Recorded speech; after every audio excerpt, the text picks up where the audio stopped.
വിവോയുടെ Vivo Y300T 5G എന്ന പുതിയൊരു smart ഫോണിൽ ലോഞ്ച് ചെയ്യാൻ പോകുന്നുണ്ട്. ഈ ഒരു ഫോണിന്റെ ലോഞ്ച് ഡേറ്റ് ഇപ്പോൾ ഒഫീഷ്യലായിട്ട് കൺഫേം ആയിട്ടുണ്ട്. ഫീച്ചേഴ്സിനെ പറ്റിയിട്ടുള്ള പല കാര്യങ്ങളും പറയാനും കഴിഞ്ഞിട്ടുണ്ട്. എന്തായാലും ഈ ഒരു വീഡിയോയിൽ നമ്മൾ നോക്കാൻ പോകുന്നത് വിവോ Y300T 5G എന്ന സ്മാർട്ട് ഫോണിനെ പറ്റിയിട്ടാണ്. അപ്പോൾ നമ്മൾ ആദ്യം ഫീച്ചേഴ്സും കാര്യങ്ങളൊക്കെ നോക്കുകയാണെന്നുണ്ടെങ്കിൽ ഡിസ്പ്ലേയുടെ കാര്യത്തിൽ വിവോ Y300T 5Gയിൽ 6.72 ഇഞ്ചിൻ്റെ ഫുൾ HD+ ഡിസ്പ്ലേ ആയിരിക്കും വരിക. LCD പാനലായിരിക്കും ഇതിൽ വരിക. AMOLED ഡിസ്പ്ലേ ഇതിൽ വരാൻ ചാൻസ് ഇല്ല. പഞ്ചോൾ ഡിസൈൻ ഇതിൽ വരും. പഞ്ചോൾ വരിക ടോപ്പ് സെൻറ്റർ ഭാഗത്തായിട്ടായിരിക്കും. 120 ഹെർട്സിൻ്റെ റിഫ്രഷ് റേറ്റ് ഒക്കെ ഇതിൽ സപ്പോർട്ട് ചെയ്യുന്നതായിരിക്കും. പീക്ക് ബ്രൈറ്റ്നസ് വരിക 1050 നിറ്റ്സ് ആയിരിക്കും. അപ്പോൾ ഡിസ്പ്ലേ ഫീച്ചേഴ്സ് മൊത്തത്തിൽ നോക്കുമ്പോൾ തിരക്കേടില്ലാത്ത ഡിസ്പ്ലേ ഫീച്ചേഴ്സ് എന്നേ പറയാൻ പറ്റുള്ളൂ.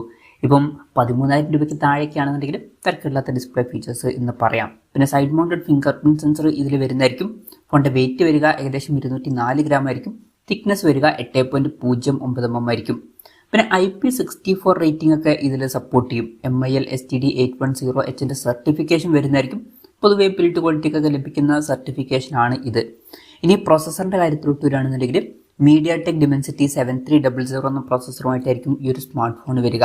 ഇപ്പം ഈ ഒരു ഫോണിൻ്റെ വില 15,000 രൂപയ്ക്ക് താഴെയാണ് വരുന്നത് എന്നുണ്ടെങ്കിൽ ആ ഒരു പ്രൈസ് റേഞ്ചിൽ ഇത് വളരെ മികച്ച ഒരു പ്രോസസ്സർ തന്നെയായിരിക്കും. മിക്കവാറും 15,000 രൂപയ്ക്ക് താഴെ തന്നെയായിരിക്കും ഈ ഫോണിൻ്റെ വില വരിക. 5G സപ്പോർട്ടും കാര്യങ്ങളൊക്കെ ഇതിൽ വരുന്നതായിരിക്കും. പിന്നെ LPDDR4Xൻ്റെ റാമും UFS 3.1 സ്റ്റോറേജ് ടൈപ്പ് ഒക്കെ ഇതിൽ വരുന്നതായിരിക്കും. അതും നല്ലൊരു കാര്യം തന്നെയാണ്. പിന്നെ മെമ്മറി കാർഡ് സ്ലോട്ട് ഇതിൽ വന്നോളണം എന്നില്ല. എക്സ്റ്റെൻഡഡ് റാം എന്നുള്ള ഫീച്ചർ വരുന്നതായിരിക്കും. അതായത് എക്സ്ട്രാ റാം വേണ്ട സമയത്ത് ഇന്റർണൽ മെമ്മറിയിൽ നിന്ന് കുറച്ച് മെമ്മറി എടുത്തിട്ട് അത് റാമായിട്ട് യൂസ് ചെയ്യുന്നതായിരിക്കും. പിന്നെ IR ബ്ലാസ്റ്റർ എന്നുള്ള ഫീച്ചർ ഇതിൽ വരും. അപ്പം ഈ ഫോൺ റിമോട്ടൊക്കെ ആയിട്ട് യൂസ് ചെയ്യാൻ കഴിയുന്നതായിരിക്കും. പിന്നെ സ്റ്റീരിയോ സ്പീക്കേഴ്സ് ഈ ഫോണിൽ വരുന്നതായിരിക്കും. 3.5mm ഓഡിയോ ജാക്ക് വന്നോളണം എന്നില്ല. ആൻഡ്രോയിഡ് 15 ബേസ് ആയിട്ടുള്ള സോഫ്റ്റ്വെയർ ആയിരിക്കും ഇതിൽ വരിക.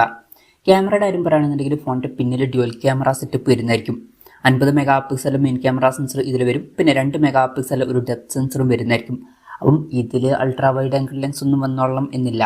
പിന്നെ ഫ്രണ്ടിൽ 8 മെഗാ സെൽഫി ക്യാമറയും വരുന്നതായിരിക്കും. അപ്പം ഇത് അത്ര ഒരു ക്യാമറ ഫോക്കസ്ഡ് ആയിട്ടുള്ള ഒരു ഡിവൈസ് ആയിക്കൊള്ളണം എന്നില്ല. മിക്കവാറും ഈ ഒരു പ്രൈസ് റേഞ്ചിൽ പെർഫോമൻസ് ഓറിയൻറ്റഡ് ആയിട്ടുള്ള ഒരു സ്മാർട്ട് ഫോൺ ആയിരിക്കും. അതുപോലെ തന്നെ ബാറ്ററിയും എടുത്തു വരേണ്ട ഒരു കാര്യമായിരിക്കും.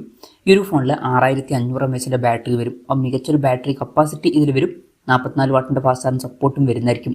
പിന്നെ ടൈപ്പ് സി ചാർജിംഗ് പോർട്ടുമായിട്ടായിരിക്കും ഈ ഒരു സ്മാർട്ട് ഫോൺ വരിക. അപ്പം നല്ലൊരു ബാറ്ററി സെറ്റപ്പും ഇതിൽ വരും. അപ്പം ഇതൊക്കെയാണ് മൊത്തത്തിൽ ഫീച്ചേഴ്സിനെ പറ്റി പറയാനുള്ള കാര്യങ്ങൾ. ഇനി ലോഞ്ച് ഡേറ്റിൻ്റെ കാര്യം പറയുകയാണെന്നുണ്ടെങ്കിൽ മാർച്ച് 31 ഈ സ്മാർട്ട് ഫോൺ ലോഞ്ച് ചെയ്യാൻ പോകുന്നത്. പക്ഷേ ആ ഒരു ദിവസം ഇന്ത്യൻ മാർക്കറ്റിൽ ഈ ഫോൺ ലോഞ്ച് ചെയ്യില്ല. ആ ഒരു ദിവസം ചൈനീസ് മാർക്കറ്റിലായിരിക്കും ഈ ഫോൺ ലോഞ്ച് ചെയ്യുക. ഇനി ഇന്ത്യൻ മാർക്കറ്റിൽ ഈ ഫോൺ ലോഞ്ച് ചെയ്യുമെന്ന് വെച്ചാൽ ഇനി ലോഞ്ച് ചെയ്യാനുള്ള ചാൻസ് കുറവാണ്. ചിലപ്പോൾ ലോഞ്ച് ചെയ്തേക്കാം.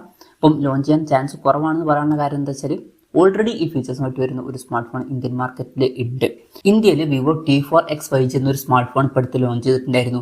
ഈ ഒരു ഫോൺ എന്ന് പറയുന്നത് ആ ഫോണിൻ്റെ ഒരു റീബ്രാൻഡഡ് വെർഷനാണ്. അപ്പം ഇന്ത്യയിൽ ഈ ഒരു ഫോൺ ഓൾറെഡി അവൈലബിൾ ആണ്.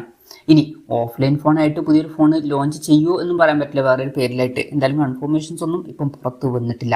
വിലയുടെ കാര്യം പറയുകയാണെന്നുണ്ടെങ്കിൽ വിവോ T4X 5G എന്ന സ്മാർട്ട് ഫോൺ ഇന്ത്യൻ മാർക്കറ്റിൽ 14,000 രൂപ പ്രൈസ് റേഞ്ചിലായിട്ടാണ് ലോഞ്ച് ചെയ്തിട്ടുള്ളത്. അപ്പം ഈ ഒരു സ്മാർട്ട് ഫോൺ ചൈനീസ് മാർക്കറ്റിൽ അതിനേക്കാൾ കുറച്ചും കൂടി കുറഞ്ഞൊരു പ്രൈസ് റേഞ്ചിൽ എക്സ്പെക്ട് ചെയ്യാവുന്നതാണ്. 12,000 13,000 രൂപ പ്രൈസ് റേഞ്ചിലേക്കായിട്ട് ഈ ഫോണിൻ്റെ വില എത്തിയേക്കാം. കൺഫർമേഷൻസ് ഒന്നുമില്ല, ജസ്റ്റ് നമ്മുടെ എക്സ്പെക്ടേഷൻ പറഞ്ഞു എന്നേ ഉള്ളൂ. എന്തായാലും വിവോയുടെ വിവോ Y300T 5G എന്ന പുതിയൊരു സ്മാർട്ട് ഫോൺ ലോഞ്ച് ചെയ്യാൻ പോകുന്നുണ്ട്. ഈ ഒരു ഫോണിനെ പറ്റിയിട്ടുള്ള നിങ്ങളുടെ അഭിപ്രായം ജസ്റ്റ് ഒന്ന് കമൻറ്റ് ചെയ്യുക.